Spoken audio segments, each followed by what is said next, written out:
I want to preface my remarks by referring to something that Mr. Kampf had said earlier about how the TRIPS requirement provides certain obligations, but also provides judicial discretion in implementing them. And I think that what I have to say tries to fill in some of the details of the discretionary application of standards, even when the authority to impose higher requirements exists. They don't always have to be effectuated. That's a question of discretion, which again could be harmonized in various ways, could be translated in civil systems into actually administrative or other types of legal directives.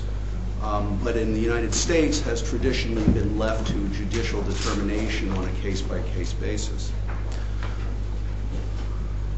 So the presentation, just so you know, is slightly modified from what you have in your materials to focus a little more on the discretionary application of the standards that are required or have been adopted within the United States. I will focus on the flexibility in TRIPS, the enforcement remedies under 3 different areas: patent, copyright, and trademark, and then talk about some areas where there's additional discretion to modify the rights and procedures in ways that may balance the rights holders' interests against those of third parties who are accused of infringing.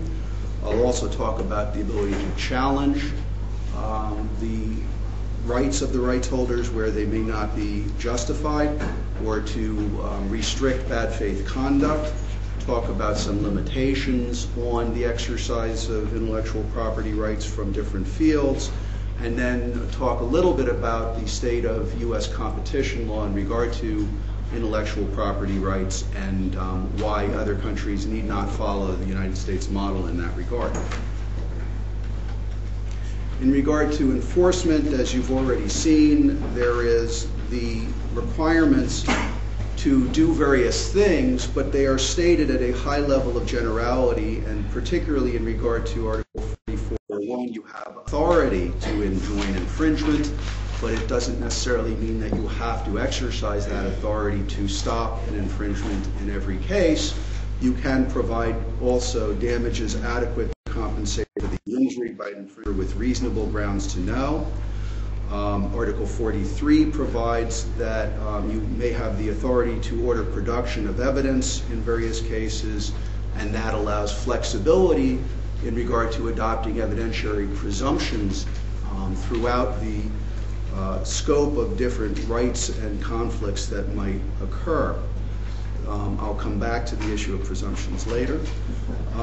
What's important about the different authority requirements is that the exercise of that authority needs to be based on judgments about what would be adequate to compensate or what situations warrant stopping the activity. And therefore, for example, if you have a public health concern, you may decide to allow the activity continue and provide for compensation. What's very important in this regard is to understand the effects of an injunction on the ability of parties to charge monopoly pricing. If you have a strict enforcement of injunctive relief, the price by a producing entity will then be a monopoly price. If you allow continued activity of sale, you might have damages remedies based on lost sales, or you might have them based on a reasonable royalty, and the reasonable royalty might be calculated not on the basis of the monopoly price, but on a competitive price. This can dramatically affect the power of the rights holders to threaten people, or the power of the potential infringers to actually compete in the market and pay what would be a reasonable price rather than an excessive price for the right to do so. Those issues are not harmonized by the TRIPS agreement. They're left to judicial discretion or enforcement discretion. Similarly, criminal authority is left to prosecutorial discretion. So those are a wide range of areas where, although the TRIPS agreement requires the formal authority to take action, it does not mandate how that authority is to be exercised. So let's talk a little bit about how that authority is exercised in the United States. Injunctive relief is discretionary. I will talk much more about this issue in the afternoon, so I will not belabor the point here. The important point is judges can, both in a preliminary context and even after infringement has been found, decide not to order the infringer to stop their activity, but simply to pay damages. If they are going to pay damages, damages under U.S. law must be, again, this is patent law, adequate to compensate the rights holder for the infringement, but at least a reasonable royalty. And again, a reasonable royalty is a difficult determination, whether it's based on the power to enjoin or it's not based on the power to enjoin. Royalty amount might be much higher or lower. There are complicated issues in regard to U.S. law regarding what the royalty base is. The example I like to give is if you invent a windshield wiper and you put the windshield wiper in a car, is the royalty that you can charge based on the value of the windshield wiper, or is it based on the value of the car? If it's based on the value of the car, obviously you can charge a much higher amount and you get much more compensation for an infringement, even though it's an infringement of the windshield wiper invention. Those issues are now subject to legislative discussion because it has been seen in the past that the ability to charge for the incorporated component on the basis of the entire product may be excessive. So we're in a transitional stage, I think, in the United States in regard to how one determines the amount of damages. Similarly, in the United States, one can impose limitations on the amount that parties can recover through such things as marking. You have a requirement for damages to apply only from the date that you have actual notice, unless you mark the actual products that they are patented, in which case you then have the ability to recover for constructive notice based on that marking. Similarly, there are limitations on the number of years for which you can recover, typically 6 years in patent law. There are also the ability to recover enhanced damages when there is willful infringement, but willfulness has recently been limited by a judicial decision to cases of reckless behavior by the infringer rather than unknowing behavior, or rather than based on their failure to do an inquiry. So again, tremendous flexibility in the scope of damages provisions and what kinds of remedies can be ordered in a particular case. But the U.S. law formally is fully compliant with the TRIPS agreement, which is that it's adequate to compensate the rights holder. But the adequacy of those measures will look very differently depending on whether you're a rights holder or an infringer and how these decisions are made. Finally, there are limits on the ability to use and assert patents. I will talk about misuse later. The equitable limitations are typically come under the name of inequitable conduct. And here is a situation where an applicant may have failed to disclose relevant information to the patent office. That may act as a bar to their ability to assert their rights against other people, even if it would turn out that the patent itself is valid. There's nothing, again, in the TRIPS agreement that prohibits countries from limiting the assertion of patent rights when there has been some form of bad faith conduct by the applicant. Again, in copyright, injunctive relief is discretionary. Here you have a choice by the rights holder of statutory damages or actual damages and profits. Let me say one thing about statutory damages. TRIPS does not require statutory damages. However, statutory damages can be high or low. And the importance of a high statutory damage amount is that for the case of the routine but non-counterfeiting or non-pirating infringer, the potential for a high statutory damage award may act as a substantial disincentive to engage in conduct that is marginally legal or uncertain as to whether it's illegal. So this issue of not adopting statutory damages may be an important one. Obviously, it provides for criminal penalties The criminal penalties are subject to limitations periods, and again, it is always a question of discretionary enforcement by the prosecutorial authority. There are seizure and forfeiture authorities similar to what we provide to our customs authorities in routine cases. I think Pedro had mentioned ISP liability issues.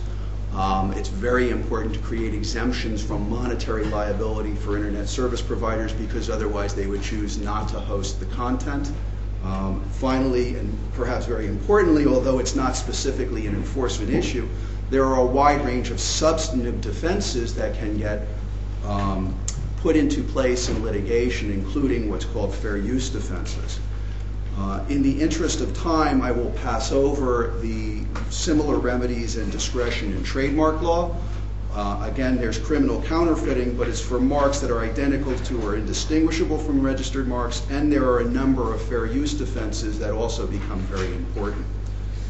In regard to preliminary relief, it's important to recognize that preliminary relief is an extraordinary measure that need not be granted, and if it is granted, there are a number of considerations. Again, I'll talk about this later. One of the most important is the public interest in granting or denying the injunction, and again, TRIPS does not regulate what kind of a public interest is sufficient to deny an injunctive on a preliminary basis.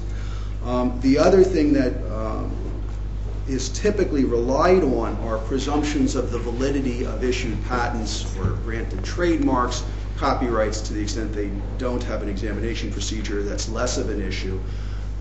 That question of whether there should be a strong presumption of validity is under review in the United States. It has, in a recent Supreme Court case, been questioned, and whether, therefore, you can rely on the presumption of validity in a preliminary context is seriously subject to debate. Finally, there is the ability of the judiciary by decision or of the legislature by rule to create and impose different kinds of burdens of proof or evidentiary presumptions that would allocate how the enforcement proceeding is conducted and who then has to prove what types of conduct has occurred.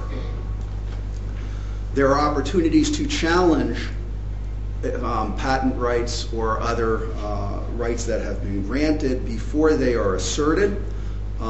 We have recently expanded the judicial standing to allow parties who are licensees to challenge, for example, their patent license. There is a at least continuing bar to the estoppel by contract of such challenges, and you now have the ability to challenge the validity of rights in administrative proceedings, which raises interesting questions about the interaction between the administrative review processes and a judicial action for enforcement that is ongoing. Again, this is not an area that TRIPS harmonizes, and there is tremendous discretion to adopt rules that allow broader challenges at earlier times or to defer taking action to enforce pending a review by administrative agencies or pending review by the judiciary of the validity of the rights. There are equitable defenses that can be raised, which I've mentioned before.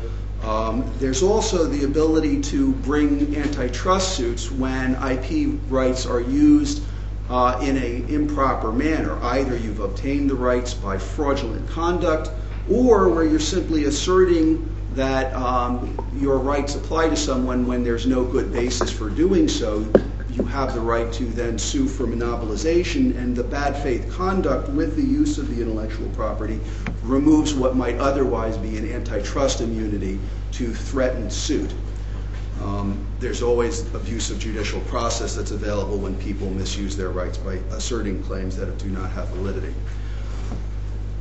On misuse and antitrust, I want to say something which is very basic and philosophical, and that is the nature and scope of the intellectual property right may or may not, depending on your view, convey some type of immunity from product regulation or price regulation. Typically, it has not conveyed any immunity. Applicants may have the right to exclude other people, but they don't have the right to sell or use their products that are the underlying the intellectual property. And it's important because if there is no expectation that you are free from regulation, you can use antitrust law, but you can use other sorts of law to regulate the market activity. So, for example, we have traditionally have regulation of energy monopolies and of the price of the products that are sold pursuant to energy monopolies. Similarly, you could have regulation of pharmaceutical products, even though you have a right to exclude other people from making them on the basis of the patent. The patent may not convey, therefore, an immunity from price or product regulation, and therefore there is an opportunity to regulate the amounts that people can charge in a non-competitive environment to make them reasonable. It relates to the abuse of dominance issue that I'll get to in a minute. The standard in the United States, which other countries I think would do well not to repeat, is to view the IP right as essentially conveying total immunity from antitrust scrutiny or from internal to the IP system from the concept of misuse, when what you are doing through a license or through your activity is within the scope of the intellectual property grant. So if you tell people that they cannot reuse what you sell them, or they cannot sell it to someone else and that person then cannot use what they sell them, that's perfectly legitimate under US law, because we say that you can condition licenses, you don't exhaust your intellectual property rights on a conditional license. In other countries, you might say the right expires on the sale of the initial product. People are free to continue to use it in any way they would like. And if you try to condition the right, you would argue that they are misusing that intellectual property right by tying the use conditions to their right to exclude you from acquiring it in the first place. Again, in the United States, the existing law has developed so that if you are refusing to sell or license your intellectual property, it is thought to have no antitrust concern, whereas if you impose conditions on the use or acquisition of that property, then you are subject to a rule of reason analysis. I think what is important there again is that there's no necessary reason why unilateral refusals to license could not be subject to antitrust scrutiny. I think probably Professor Correa will have lots to say about this. Again, under US law, charging monopoly prices through lawfully acquired monopoly power is not considered unlawful. In other countries, it may be considered an abuse of dominant position. Similarly, refusals to deal may be considered an abuse of dominant position. And there's therefore no necessary reason why the US's decision that the grant of intellectual property conveys an immunity from market or price regulation to do whatever is within the scope of the intellectual property rights is not necessarily a model that developing countries should emulate. I'll leave with some concluding thoughts. Again, there's a doctrine that originated in part in the United States called the Essential Facilities Doctrine, where something is necessary for use by other competitors. You can get access to it typically through a compulsory license or some other type of antitrust determination. In the United States, it is very difficult to have such a doctrine precisely because of the intellectual belief that if you have an intellectual property right, you have the right to do anything you want with it, including not deal with your competitors. Finally, in conclusion, TRIPS flexibilities do exist in regard to any number of these specific enforcement provisions targeted to discretion, and therefore in civil law jurisdictions, it's potentially possible for rules to be specified in advance that would be similar to the types of discretionary choices that are left to the judiciary in common law systems. US laws provide a high level of enforcement authority, but the implementation is often to deny particular enforcement of rights in ways that would impose much more onerous burdens than otherwise would exist. And the US laws do not impose strong competition or any other kind of law restraints on the exercise of IP rights, but other countries do not have to emulate that model. Thank you.